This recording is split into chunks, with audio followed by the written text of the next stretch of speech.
So I tell you all that for a variety of reasons, but when your book sells 500,000 copies in a year, you hit the road running. And I have been in almost every town. It feels like major town in America. I've been over in Europe talking about this, spreading the word of fasting. And I'm about to go into a cave and start to write again, because I'm now writing Eat Like a Girl. And so we'll talk about that as I go through this. So I say all this to say it's very poetic for me that the last public talk I'm doing for several months is to my people. So appreciate it.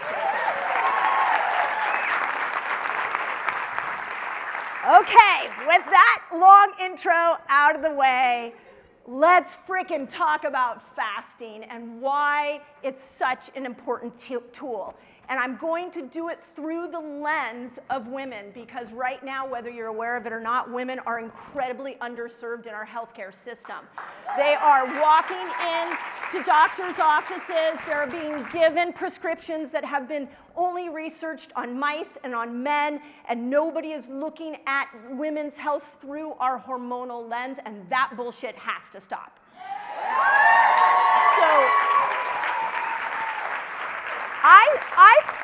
I literally thought I was writing a fasting book. I wrote a frickin' women's empowerment book, and women are realizing this. All you gotta do is go and read my reviews on Amazon. I was telling Brad, as an author, you never read your reviews. But we have 3,700 reviews on there of women that saying, finally somebody gave me an answer to my metabolic challenges. And I'm able to actually do this because somebody finally cared. And I'm telling you that because it applies to everything. It applies to food, it applies to supplements, it applies to fasting, it applies to the freaking chiropractic adjustment. Are we looking at this through the lens of a woman's hormones? And what I have discovered is that the answer is, oh, hell no.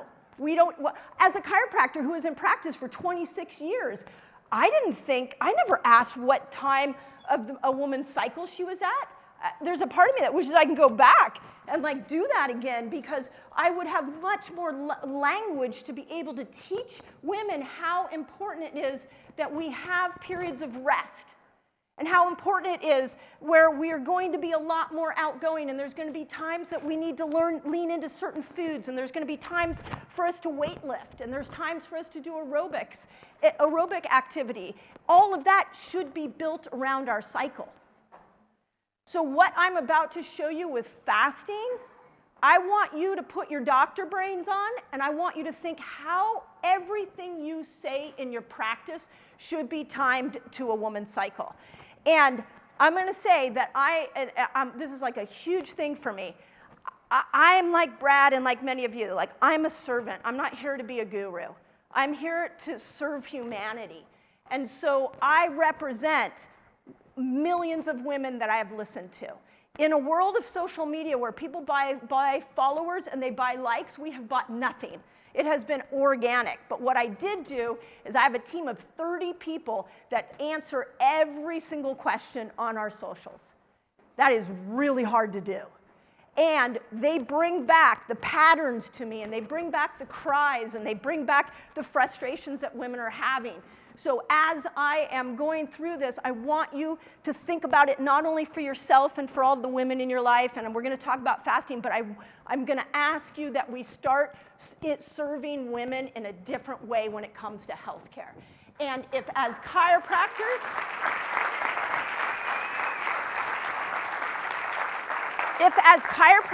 we lead this charge, it's going to only reflect beautifully on our profession, because the medical profession does not know how to handle hormones when it comes to the medications that they give, because it hasn't been studied. So that's my ground rule, is that we're going to start to use what I'm teaching and we're going to apply it to everything. Now, with that in mind, this is actually a speech I gave in Vegas last month at A4M. It's the largest functional medicine conference in the world, and I spoke to thousands of medical doctors. This is what the speech I gave them. And after the speech, I did a book signing, and I was sitting at this table signing books, and there was doctor after doctor after doctor. Most of them were OBs that came up and said, "Thank you because I don't have time to teach lifestyle. I don't know how to teach lifestyle. So I'm just sending them over to you and your stuff and having you teach lifestyle. So first note, how are we teaching? We are lifestyle experts. We should be. So we see our patients weekly often. So are we actually teaching lifestyle every single week? I took my patients to grocery stores. I held talks every single night or every single month in my office teaching my patients the impact of lifestyle on their health and how to remove all the interferences, not just the physical one. So as I move through this, I really want you to just take this information, and then what motivates me to be here in front of a group of doctors is I know it's just not individual. I'm talking to somebody who has the impact to reach hundreds of thousands of people because we're in the trenches doing it. Okay? So here's what you need to know about fasting. If you are not aware, we have a horrible metabolic situation. It's horrible. It was the study that came out before the pandemic was only 12% of Americans are metabolically fit. That was a study that came out that just went through all social media. Okay, so what does metabolic fitness mean? It means that they had fasting glucose, fasting insulin, their blood pressure, their cholesterol, and liver enzymes were all balanced without the use of medication. So only 12% of Americans can say that. Now we come out of the pandemic, and it's now down to 6.8%, recent study that just came out last week. So you've got, let's just give it a 7% of Americans that have mastered their metabolic system. And I'm going to show you a way that you can start talking immediately to everybody in your practice on a free tool they can use to change this. But when we look at chronic diseases, 72% of chronic diseases come from obesity. 72%. 75% of the trillions of dollars spent on in our healthcare system is spent on these chronic diseases. So if we can get to the root cause, which in my opinion is what we are, we're root cause doctors. We're doctors that remove the interference so the body can heal itself. Well, the food industry is over here destroying our food. I was just talking to Brad about something I just wrote about in my new book about how the joke is that the F is silent in the FDA. That's a joke within their own organization. They are like, oh yeah, we don't care about food. So we are putting obesogens into the food system. I'll give you a classic one. Just wrote about it. This is fresh off my new book, BHT and BHA. It's a preservative that extends shelf life, and it is a known obesogen, meaning that it will make your body fat. Now, do people even know how to read an ingredient label? I mean, we have such a huge learning curve. And I'm trying to correct that learning curve, but we got to come over here until that point and give people a tool, which is why fasting is the quickest way to turn this around while we're solving all the other problems. But the metabolic challenge, I have to say that one of the things I've really discovered just in talking to people and in all the research I've done is it's a bit not our fault. And I believe in full health. You take responsibility for your health.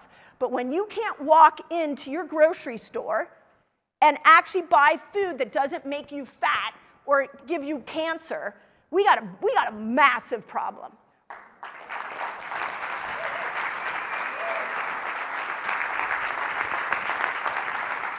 Is it my necklace? Well, you're going to take my necklace off? This is Kuan Yin. Kuan Yin has got some wicked superpower. Okay, Brad.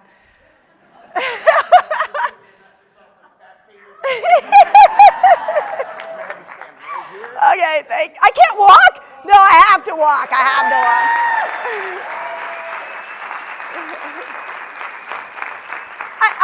I did one seminar where they put a mic in my hand and they told me to a conference and they told me to stand still, and I was like, oh, I don't even know how I can perform at this moment. Like, I need to be able to walk. I talk with my hands. So the reason I share this with you is that I really think it's interesting how we've gotten to this point where we look at things like holding on to weight as, oh, that person must be undisciplined. I really, especially women, and here's the thing I want you also to know, and the women in this room know this, but they don't want to tell you, is that when we fail at diet after diet after diet, we don't go, it's the diet's fault. We don't go, it's our friend who got great results with that and put us on this diet. It must be her fault. We turn on ourselves, and we think it's our fault. And we start shaming ourselves, and we start making ourselses feel guilty. We walk around feeling like, well, I'm not enough. How many women, just full transparency, I was one of those women who have felt that. And then we go into the stores and we start eating the food that we think is safe in the aisles, and we start gaining weight for no reason and we don't understand it. Again, we turn on ourselves.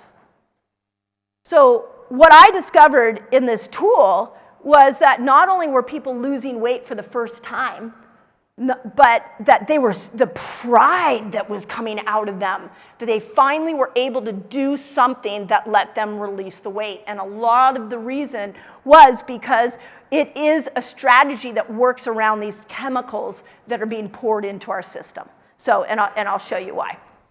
Okay. This is the most famous study ever done on fasting. It's actually a meta-analysis. So for my Kyras in the room, I think we got one class in research. And I remember we suffered through it, we hated it. And now I'm like, oh my God, there were like a couple of things I learned in that class that are really helpful, like who is behind the study. I can't tell you how many hours, and I have a team of researchers now where I ask when they bring me a study, can you go look up the people who did the study? I want to know if Big Pharma did that. There's a really interesting study that just came out 2 days ago. I haven't had time to unpack it, but it's really about the power of protein for women and how if we want to lower the disease rates for women and improve longevity for women, we got to get women eating more protein. I 1,000% agree with that. Then I dove deeper, and they're like, specifically plant protein. And I was like, who's behind that? There is a movement right now to bring back the plant world. I'm not opposed to women eating more plants, but I am struggling if we're not getting complete proteins that help with neurotransmitter and hormone production that meat can offer. So I tell you that to say, I've looked at so many fasting studies. This is their journal. This is New England Journal of Medicine. This is the one that opened the medical profession's eyes to fasting. This is the one that I actually a couple of years ago started to teach, and I have so many medical doctors and nurses that send their patients to my YouTube channel because once this came out, it made fasting a viable treatment for the conditions that they said, and I'll tell you here in a moment. So if you want to get your geek out and get educated on fasting, this is your article. And basically, I'm going to tell you what it said. It said that intermittent fasting should be the first line of treatment for obesity, for diabetes, for cardiovascular health, for Alzheimer's and dementia, and for post-surgery, for wound repair. They name like 6 things. It should be the first line of treatment. Oh, there's a lot of big pharma money in those that created a muzzle on the medical profession that is not getting this word out. So I always bring this one first because it just ends the discussion. It ends the fact that, oh, fasting, I can't fast, or I shouldn't fast, or I'm diabetic, my doctor told me not to fast. Come to this. And here's why fasting works. So for those of you that are like, I don't even know what she's talking about, like fasting, what does that mean? Okay, here's how it works. You ready? I'm going to give the very simple answer. You have 2 metabolisms. One that gets initiated when you eat, and one that gets initiated when you don't eat. Okay, so you are a hybrid car. You do not work off of one fuel source. So when you stop eating for periods longer, the research shows that at 8 hours, you start to go into a fasted state. By the way, I'm a postmenopausal woman, and so you're going to need to turn the heat down in this room. So if you can, that would be really, really helpful, or I'm going to start sweating buckets right now. Okay, so when you go without food for 8 hours or more, you start to switch over into your other fuel source. It's called the ketogenic energy system, or I call it the fat burning system, because what your body does when it switches over to this other fuel source is that it starts to burn fat to create something called a ketone. And that ketone goes up into your brain, it turns off hunger, it stimulates a neurotransmitter called GABA, so it calms you, it improves your mental focus, it creates neuroplasticity and neurogenesis in the brain, so that you are actually in a higher state of performance as you're burning fat. How freaking cool is that? But you're going to need to step out of this paradigm of eating 6 meals a day to raise your metabolism, that food is medicine. I believe food is medicine, but we got to clean that system up. I'll talk about that in a moment, of just what we can be leaning into food-wise. But we've got to first start this conversation with how do we get people to go 8, 10, 12, 13 hours without food? Because this is where the body heals, is over here in this ketogenic energy system. Now, the most famous book that I give full credit for that came out was on the topic was The Obesity Code. Who read that book? Phenomenal book. Jason Fung was the first one. He gets kudos. He was the first one to come out and say, hey, weight loss is not a calorie issue. It's actually a hormone issue. And when you fast, you start to regulate a hormone called insulin. And so he was the first one to show this. And so when this came out, people started dropping weight for the first time because they could be, the nutritional world is so confusing. And so people were over here trying to figure out vegan, Weight Watchers, carnivore diet. Like, what do I do? I don't know. And Jason was over here saying, hey, just come on over here with me and let's just go some extended periods of time without food and let's watch your body drop weight. So I took the principles of the Obesity Code and I started playing with it with my patients. And what I found was that it literally became like a coat of fat that dropped off them. I would watch them walk in the door of my clinic and I'd be like, how many weeks? They're like, I've just been following intermittent fasting for 2 weeks. I'm like, have you weighed yourself? And they're like, no. I'm like, have you looked at yourself? You look like a coat of fat has just fallen off of your body. Because all we did is teach them how to dip into this fuel source so that their body started burning all the excess. Okay, here's something that we have to talk about with fat, and this is so important for women because my heart is breaking how many women are struggling with their body image. And here's what fat is. All fat is your brilliant body didn't know where to put the extra. It didn't know where to put glucose. It didn't know where to put insulin. It didn't know where to put all the estrogen mimickers that you're getting from the lotions and the food. It didn't know where to put the lead and the mercury and all the things that you're getting, the toxins you're getting from water. So it had two choices. It could put that excess around your internal organs and cause your life to shorten, or it could store it as fat. So it made the best decision for you, and it stored it as fat. And then you go into the mirror, and you look at yourself, and you're like, I hate this, why is this, I don't like how I look. Your brilliant body saved your life. Because the innate intelligence is always doing the right thing at the right time. So when we're over here debating, no, you're not disciplined, you didn't go on the right diet, you didn't do the right thing to lose weight, I call bullshit on that. Your body was doing exactly what it needed to do in order to save you. So let's now work with the body. Let's get rid of that excess. And when you're over here in the fasted state, what the research shows is that you start burning all that excess that you had years ago that the body stored. And in the burning of the excess, you get this incredible chemical reaction in your body. Like I mentioned, you get a ketone, which kills hunger. So I don't know any diet where when you go on the diet, it gets easier and easier and easier and easier. Fasting does, I promise you. I can't tell you how many people that were food addicted, that in my practice that I was able to actually change their food addiction because once they got into the fasted state, it got easier and easier and easier. So it's easier with time, it doesn't take any money, and your body is going to go into the state where it makes all these byproducts. So it makes a ketone. I already talked about GABA. You know what else it does? It makes a steroid called BDNF, brain-derived neurotropic factor. It is like miracle grow for the brain. And so it makes, when you're in this fasted state, you get this BDNF. Now, let's think, people are always like, here's the funny thing, and this is what I really want, since I'm talking to my people.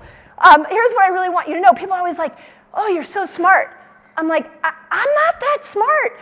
I just really trust the body. And I know that every single moment of every single day, the body's doing the right thing and it's adapting to its environment. So why would the body come with all these bells and whistles when you go without food? That was a question I asked myself years ago. And then I started to realize, oh, this is why. Because in the primal days, when we were in our caveman and woman days, we didn't have DoorDash. We didn't have a pantry. We didn't have a refrigerator. So we came out of the cave and we went, oh shit, there is no food. And we had to go find food. And sometimes food was easily accessible and sometimes it took days. So what our brilliant body did back in those primal days is it came into this other ketogenic fat-burning system and it was like, okay, boom, here's your fuel source. And this fuel source is actually better than that fuel source. Let me tell you, anybody who's fasted will tell you it's highly addictive because a ketone supercharges your brain so that you have the focus to go find food. In the research that I saw, when I go through the 6 different length fasts, and I'll show you some of the protocols I've used, when I look at the variety of fasting that we have access to, I see the science and then I say, why is the body doing that? Why did it do that?